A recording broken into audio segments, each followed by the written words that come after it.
Hi guys, how are you today? Guys, today I just want to share with you again what I am reading from this book.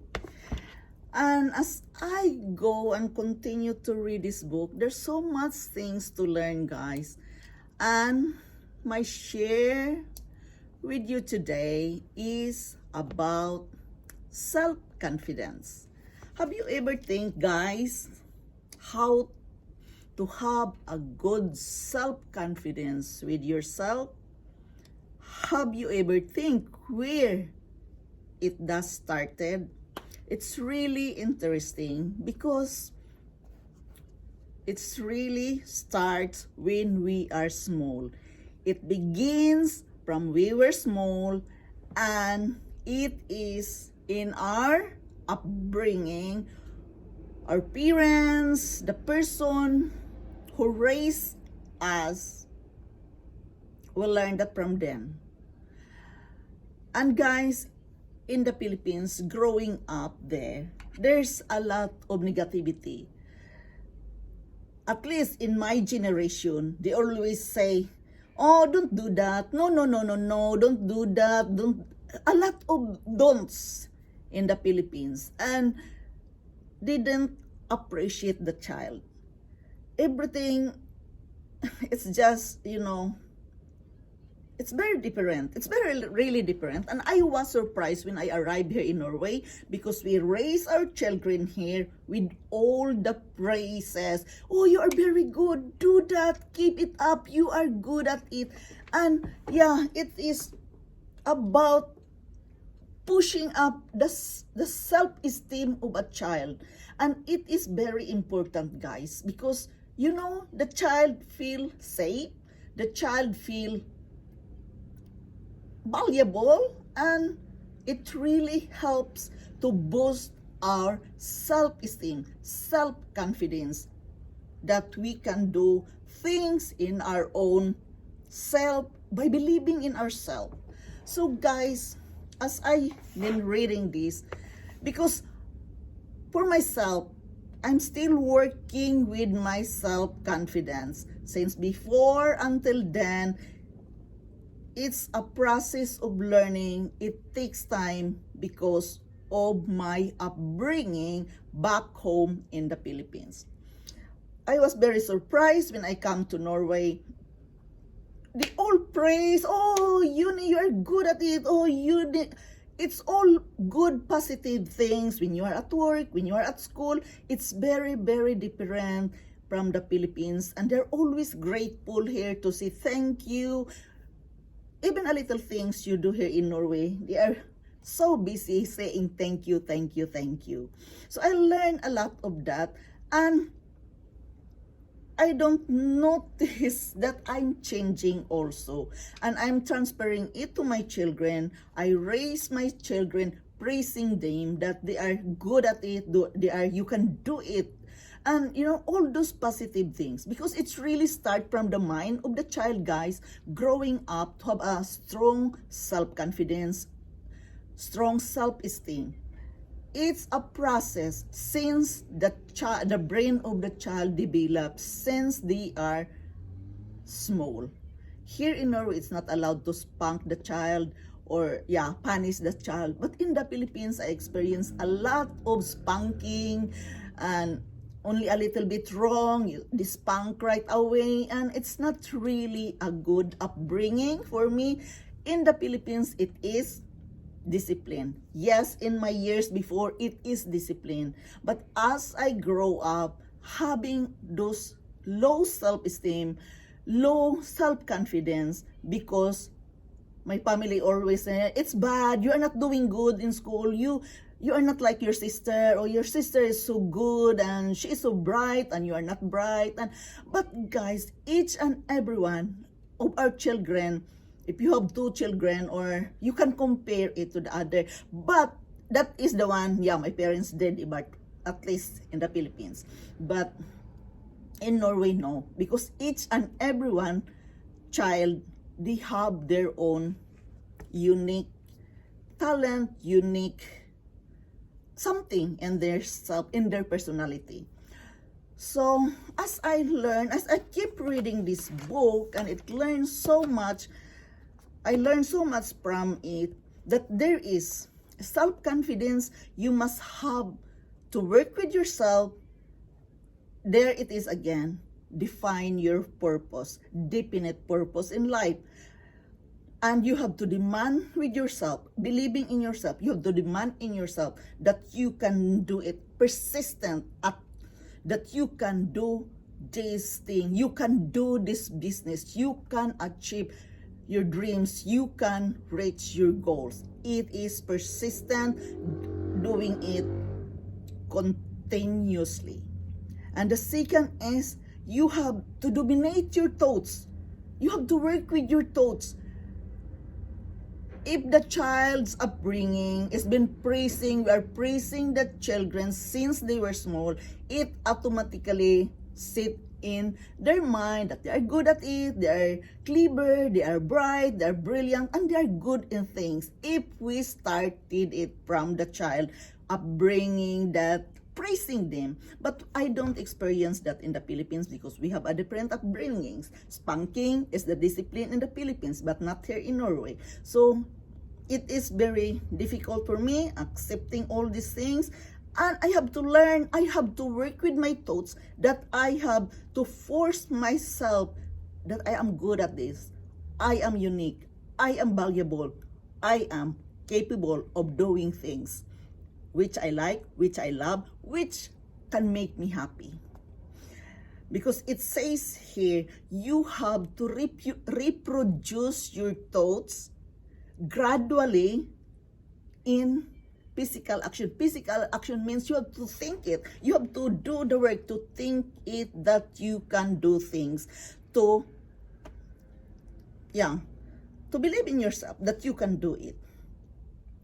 And transform it into reality.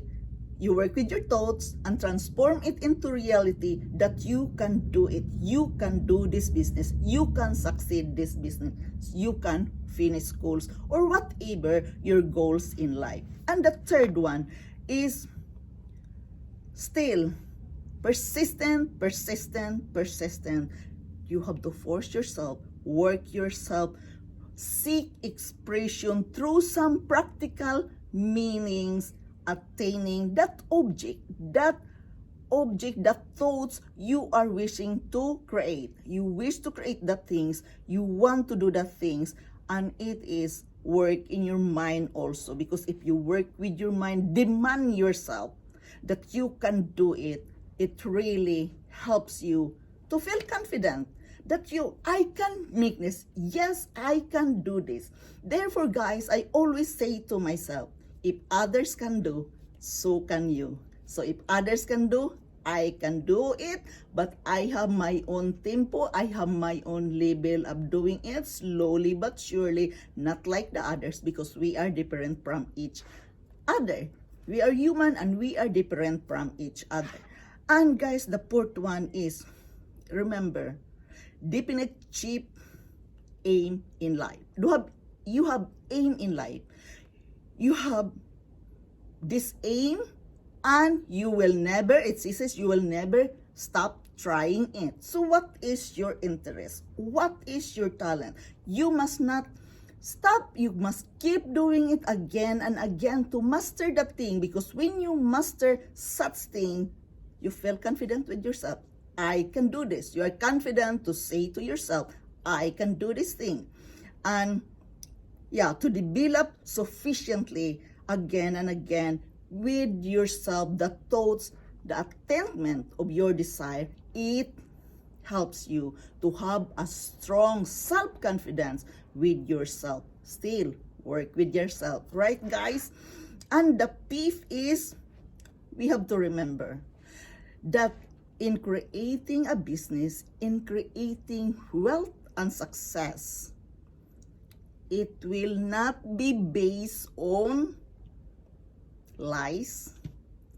You must have truth and justice, doing the right thing, doing a good foundation for your business, and you will not tolerate any fakeness, any cheating in your business. You have to create a good foundation in your business. Then you have to create first a good self-confidence with yourself. Start always with yourself before moving forward that you will succeed this business. And it says here, guys, you can be only successful in all your attainments in life with that self-confidence if you are going to eliminate hatred, envy, jealousy, selfishness, and cynicism.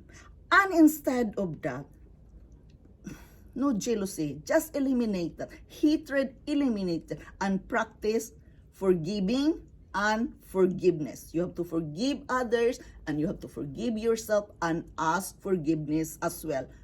Down yourself, humble yourself. That is also one key of having a good self-confidence, because you know yourself, you trust yourself, you don't have this jealousy, you don't have this selfishness or envy to others' creations, because you believe in yourself, you have this confidence. And instead, when you are eliminating all these bad things or negative things, you can develop it by loving all the humanity, by loving all the people around you, the surroundings, what is happening, accepting, love, and respect. So these three, you must have these three, guys. You have to respect, accept, and share the love, because each and every one of us, it's very unique in its own special way. And you have, guys, to what you believing in yourself, you have to speak it loud with yourself, so you will believe what you are saying. You will believe what you can create with your own self, from your own thoughts. You can be a great creator, as what I told you before in my readings, turn the ideas into profit. And that you can do by starting building up a good self-confidence with yourself. I know it is not easy, guys. I am not a master. I am just in the process of learning, building up a self-confidence. Even at my age right now, still I am in the process of learning, working with myself to build a good self-confidence. Be sure with yourself, knowing with yourself, and believing in yourself that you can do it. And you have to say it loud. If you want to create something, say it loud to yourself. I can do this. And it says here, it is a law that you have to repeat it aloud twice or thrice a day. Morning, lunch, evening. You have to say it loud what you want to create, what you want to believe, that you must trust yourself that you can do it, but you have to work with yourself with it. I can do this. This is what I want. And the ideas will come how to find the solution with that, with good confidence that you can do it. Because each and every one of us, guys, can create something, but it always start from yourself. Work with yourself. If you are confident with yourself, it says here, if you are confident with yourself, there's no jealousy, there's no envious, there's no selfishness from each other. Instead, you are a giver, you like to give, you love to give, you love to help others, and never mind the negativity around us, because you are confident with yourself. You believe in yourself that you are amazing in your own way. So guys, I am only sharing with you my thoughts, what I understand from this book. I share it with you. As I've told you, I am in my training, and this is the way of my training, trying to be learning to be a good speaker. I am not perfect. I'm still in the process of learning, but I am sharing it with you every day, because it really feels good that I can share good values to others. Guys, this is Yundel speaking from Norway. I am only sharing with you food for our soul today. We need food for the table, for our body. Our body needs food every day, yes, and the drink of water every day for our body. But guys, remember, our mind and soul need food also from the knowledge you're seeking in order to learn about it. And guys, okay, this is my share for our soul and mind today. We must have a food for our mind and soul every day. I love you guys. Bye, and thank you for watching. Bye.